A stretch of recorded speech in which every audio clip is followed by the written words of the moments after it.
All right, Grace, thank you for being up for having this chat. No problem. So tell me to begin with, what does it mean to be non-binary? It simply just means that my gender and my perception of gender doesn't fit into the Western standards of man and woman. And so for me personally, I don't really feel like I'm anywhere near that. I feel separated from it. Other non-binary people may feel between, or they may feel a bit of both, or they may have that fluidity where they flow. And so it's really important to understand that every non-binary person experiences this differently, and they will all have their own stories and they will all feel it somewhere different. But for me, I just, have that feeling of separation from gender. So tell me, you mentioned there, every non-binary person will have their own stories. Tell us a little bit about yours. How long have you known this about yourself? Yeah, so I've kind of really understood that I was non-binary for about a year and a bit. But I think looking back, I kind of knew since I was a kid. A lot of the things I did as a kid, I didn't see the gender of it. I was a hyperactive kid that always wanted to play and always wanted to do something for the hands. So if one day that meant I was wearing the night suit and I was fighting off a dragon, or the next I was learning to sew, it was just simply I was doing that. I didn't see that things were supposed to be for girls or for boys, but I was taught that, unfortunately. And so as I then kind of grew up, I got taught that, girls are supposed to act one way and girls are supposed to look one way, but I always felt super disconnected from that. But the only thing that really kind of tied me in was I had this really long hair, and so I was able to do my hair with my friends. I was able to talk about what style to do or how I wash it, and so that to me was kind of always a boat or a link that kind of made me feel feminine. And so then when I was about 16, one of my idols, G-Flip, they came out as non-binary, and so I had, I knew about the term, and I had people in my life who were non-binary, and so I knew it was something, but seeing someone who I looked up to so much come out, it really made me reflect on who I was, and seeing someone with long hair, which, in my mind made them a woman, that really made me question, what is this? Could I be non-binary? But, I was 16 and I thought, nope, that is way too difficult to think about at the moment. And so then a year later, I did the world's greatest shave, and I shaved off all my hair. And for the first time seeing myself in the mirror, I went, oh my God, what has happened? Where's my femininity gone? Like the thing that tied me to being a girl, to being a woman, to being, close with my friends was suddenly gone. And I thought, this is a bit strange. And then I remember I walked into the shop and there was this older lady in there, and she greeted me. She went, "Hey miss, how you going?" I thought, not a fan of that. And then I was shopping around and we were talking, and she goes, "Oh, I really miss being a young girl like yourself." And I thought, no, that's completely wrong. And I remember getting back into the car and going, oh no, I'm non-binary. That's it. I can't deny it anymore. And so that was about a year ago. And so I think for me, the biggest issue was kind of fighting a lot of those internalized gender stereotypes that I had placed on myself and placed on others. And so, kind of removing all of that allowed me to fully understand who I was. Did that feel really freeing? 100%. Yeah. It was like this huge weight had lifted, because for so long I had felt something was different. Something was separating me from people, and I couldn't put my finger on it. And then finally understanding that, it's because I've only existed in these gendered spaces as a non-gendered person. So it was, this really freeing sense of finally understanding why I didn't feel quite right. So you talked about 12 months ago, this is something you sort of went, oh, I now understand this about myself. What's the journey been like over the last 12 months, and why now sharing this story at this moment? I think for me, I didn't really realize kind of how angry I was getting at people for when they were misgendering me, and they didn't know because I didn't tell them. So I've decided that, I can't live like that anymore. I want to be fully myself. I want to fully embrace this, and I want other people to be able to refer to me in ways that I'm comfortable with, because, when I'm getting mad at my friends for assuming that I'm a woman when I've told them nothing differently, that's not healthy. And so I just think finally, I've had enough. I just want to be free. I love that. And I think it's a really great point to talk about. Something we've started to see a little bit more, the use of pronouns and actually letting people know and creating the space to share, mine are she, her. Tell us about pronouns and the importance of making sure we create that moment to ask and we don't make assumptions. Definitely. So pronouns are just like a kind of another way to refer to someone. And so the most common are she, her, he, him. And then there are also the use, like I use they, them. And so not every non-binary person is going to use they, them. They might have no preference for pronouns and might use any. And so it's just that really important thing, because you don't realize how much of a difference it makes. Like I didn't realize, but finally hearing people refer to me as they, them, you know, it's this phenomenal euphoric feeling. Like I was in a meeting a couple of weeks ago and we were doing a video review and my coach was talking like I just let a ball through my legs. I'd then gone and tripped over my own feet, looked like an absolute fool, but he had used my right pronouns. So I'm there sitting, you know, grinning, smiling from ear to ear. Yeah. Trying ear to ear. My teammates probably thinking, you know, what's they're on about? Like I've just made a fool of myself, but all I'm thinking about is they just use they, you know, like that's phenomenal. And so it's, yeah, really important that it can be something as small as when you first meet someone, you go, oh, hey, Grace Wilson, they, them pronouns, what are your pronouns? Or just checking in on friends, you know, that you've maybe known for a long time. So it's, yeah, just asking that question. It's not a difficult question. It's really easy to slip in there and ask. I think it's really important to just double click on the fact that that is such a big deal and how much of a difference something that a lot of people would consider really small made to you and how you felt. And the other thing I think is really important, you mentioned how a lot of the work you had to do when you came to this realization about yourself was to undo all that wiring. For a lot of people, they're going to stuff up. They might occasionally misgender you. What's the right way to handle one of those moments where you put your foot in it? Yeah, definitely. I just think, you know, don't make a big deal out of it. Don't say, oh my God, I'm so sorry. Just say, oh, sorry, my bad. And then go in and use their pronouns, because, you know, I hear it every day. I get misgendered all the time. And that's fine, because I understand that not many people know other people that use they, them pronouns or use multiple sets of pronouns. So it's something new for everyone and it's going to take time. Like it even took time for myself to gender me correctly. Like I'd still say, oh, you know, she'll be right and stuff like that. And so it's okay to make mistakes. It's okay to stuff up, acknowledge it and just move on. It's not a big deal. I want to ask as well what other things are important. Non-binary friends of mine have made the point around gender-neutral bathrooms and things like that, having spaces where you feel you're welcome in the way that you should. What should we be thoughtful and mindful about?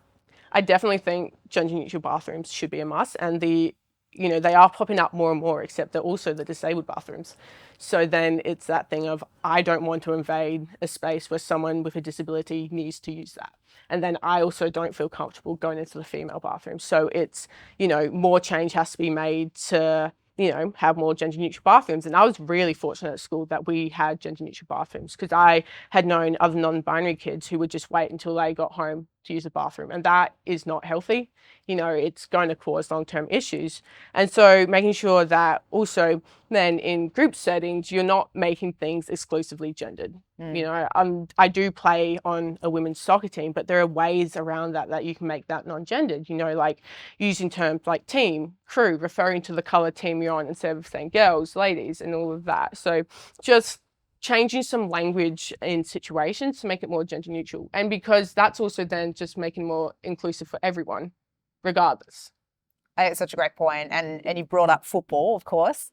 What's your experience been like at the club and the kind of conversations you're starting to have? How have your teammates been with this news and making that change and shift, and coaches and the like? How have you found all of that?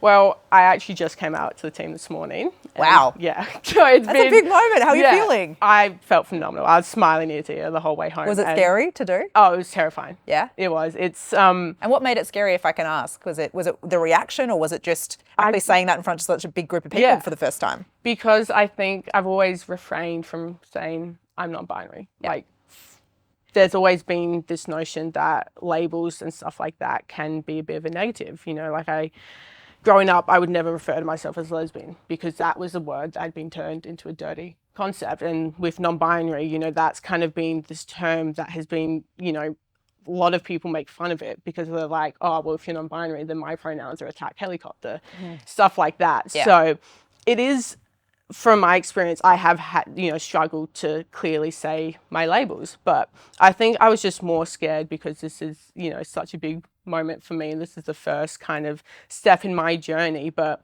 I had a phenomenal reaction. Like the girls, they were lovely about it. I think I got a hug from every player. I was going to say, tell us about that moment. So it was very, very much embraced and celebrated. Yeah, definitely. You know, it was standing in front of them. You know, as soon as I said it, cheers, applause, you know, it was just this lovely thing. And finally, you know, I just felt so comfortable and so supported. So it was probably one of the best feelings. That's so awesome. I'm so glad that moment happened in that way for you. And what was it important for you to share and for your teammates to know in that moment?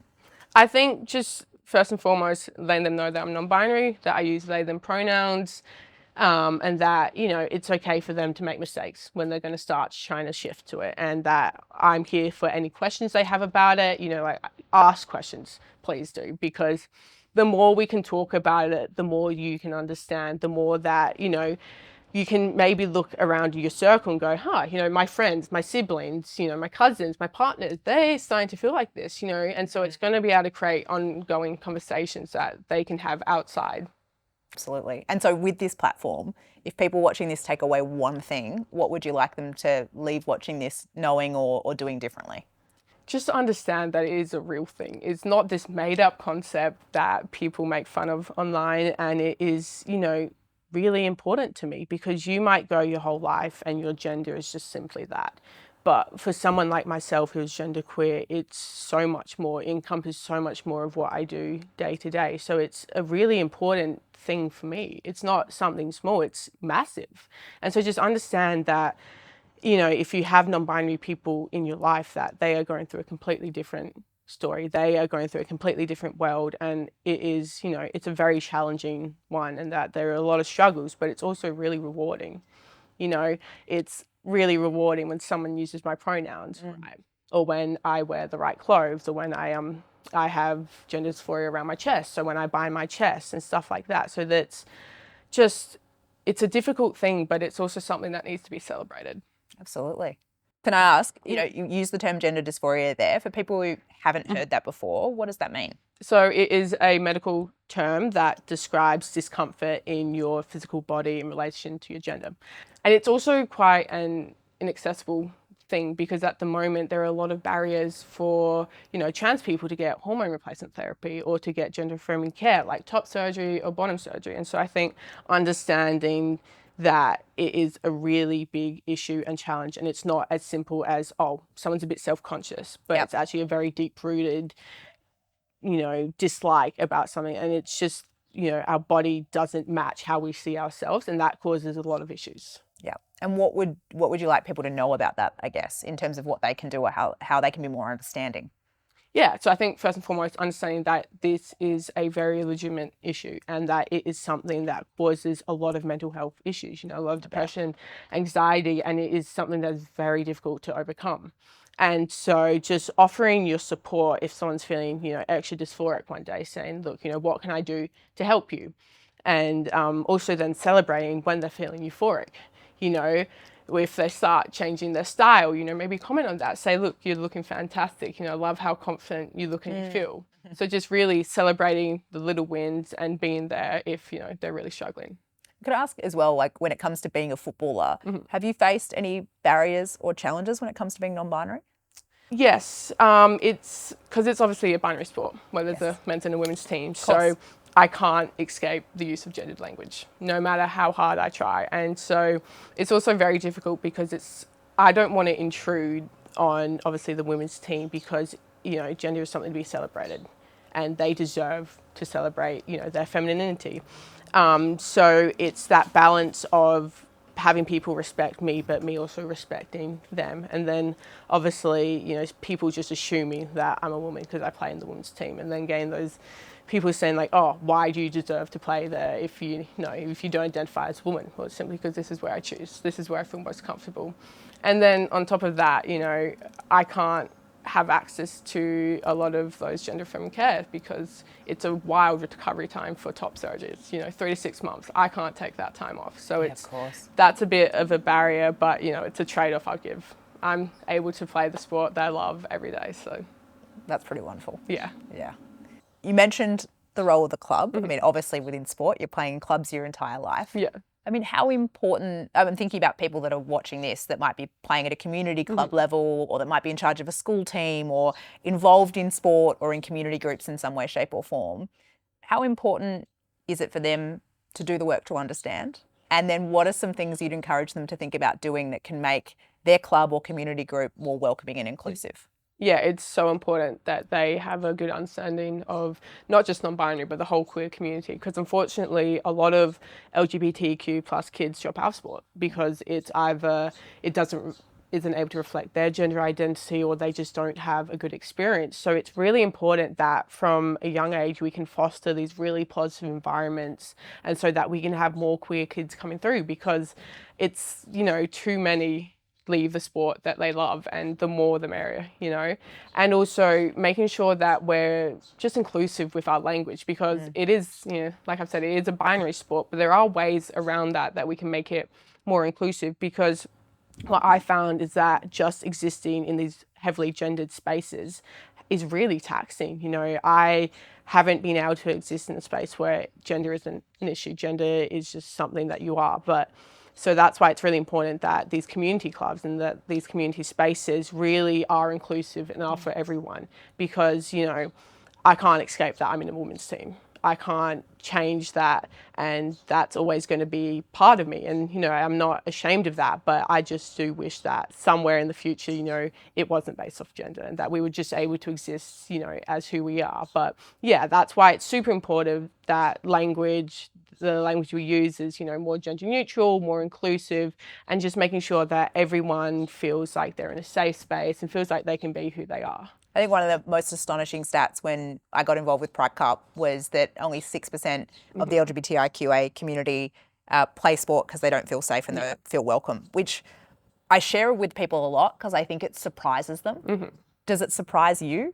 No, not at all. Because, growing up, I was probably one of the only queer kids in my team, and I did face, some issues within that. And you can see how, a lot of kids wouldn't feel comfortable because... Is that language? Is that teasing? Is that's language? A lot of people just having these misconceptions of what it meant for me to be lesbian in a team, going like, oh, you must have a crush on all of us, when, ridiculous. So don't flatter yourselves. Yeah. So it's just, the more understanding we can have, the more we can make it, because it's a shame that people drop out of sports, because it's such a wonderful thing. It's this really powerful being of where you can come together with your friends and you can have a great time. You can be physically active, and it's so great for mental and physical health, and is probably, I think, one of the best things in my life at this point. And it's a gift that I want everyone to be able to experience. Totally agree. And I think that's why it's so important what we're doing with the Pride round in the A-Leagues collectively, and that Adelaide United have been a really big champion of, this moment of celebration and visibility. But also the importance of education alongside it too, the need for those two things to happen in order to create that shift where more people can access this magical thing that is both playing and being able to feel safe and excited as a fan of sport, whatever way you want to identify, right? 100%. It's so important that everywhere is inclusive, because I'm a fan and a player, and it's just such a phenomenal thing. If we jump forward to 10 years from now and we think about non-binary athletes in the world of sport, what would be your hope for their experience? What progress would you hope we've made in a decade's time? That they don't have to sit down for an interview and come out to however many people. But I want them to have it easy. Not to say that I've had it extremely difficult, but it is a process. I'm 18, but I'm almost a pioneer in this space, and so I've had to figure out how to navigate this. And so I just want it to be a really streamlined, easy thing where you can play, where you feel comfortable. And at the end of the day, it's just about inclusivity. And it doesn't matter, what you were born, what you identify as. You just get to be there. Sports for everyone. Yeah. Yeah. I love that dream. I think anyway, if you've in any way be touched by sport, and I'm, not an athlete like you are, but I'm a passionate fan and very involved in other ways, and it's transformative. It's part of how I identify. It's part of what makes me excited for a weekend. It's part of what gets me through a week with anticipation. And to think that there's a whole swathe of our community who don't feel like that's for them just breaks my heart. And I want to see a world where everyone can participate in this wonderful force for community and inclusion, excitement and joy that is sport. Yeah, definitely.